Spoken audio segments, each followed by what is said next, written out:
Dash is the extraction of a fruit, vegetable, or earth-grown commodity from its natural shell, peel, or similar attachment, and is the fifth step in the process of making bread or vegetable dyes for use in the Mishkan.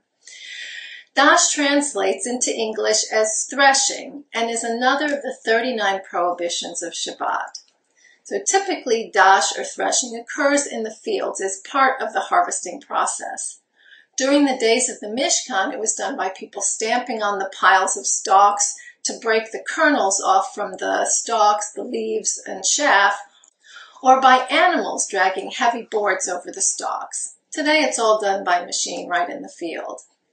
So dash applies to all fruits and vegetables, whatever is grown from the ground. Dash does not apply, though, to the thin peels that adhere closely to the fruit or to the peels and shells that are ordinarily left on until the fruit is eaten. So orange peels is not a problem on removing those on Shabbat. So almond or walnut shells are also permissible to open on Shabbat. So how does dash really apply to us?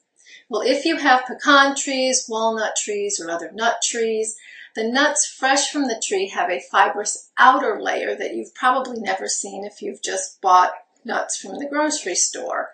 And this fibrous outer layer conceals the more wood-like shell that we're used to seeing. So dash would be removing this outer fibrous part of the nut, and that would be prohibited on Shabbat. Also, removing peas from a dried, inedible pea pod would be prohibited on Shabbat. But removing peas from an edible pea pod, such as snow peas, would be perfectly acceptable on Shabbat, since they're edible and it's food. There are subcategories of dash that have more applications for those of us who are not involved with the direct harvesting of wheat, nuts, and other produce.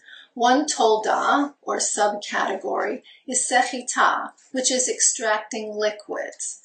Since olive oil and wine were used in the Mishkan, olive oil for the anointing oil and wine for the libation offerings, it's prohibited according to the written Torah to extract the juice from olives or grapes on Shabbat. Our sages extended this prohibition to the juicing of other fruits on Shabbat as well. Any type of fruit that's commonly used for juice, such as oranges, grapefruit, pineapple, tomatoes, those would be prohibited to juice on Shabbat. So if it's important to you to have fresh juice on Shabbat, you'll want to squeeze your oranges before Shabbat. Any fruit that is not normally used for juice may be squeezed for juice on Shabbat. The only thing I can really think of is like melons. Now, since lemon juice is used more as a flavoring rather than as juice, I think there are a few people that squeeze lemons to get a nice glass of lemon juice that they're going to drink straight. So lemon juice is used more as a flavoring, so it's permitted to squeeze lemons over solid food for flavoring or even onto sugar to make lemonade.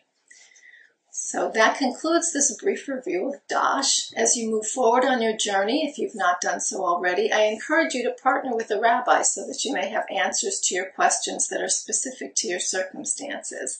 And may every Shabbat that you have be more restful and free of worry than the last Shabbat.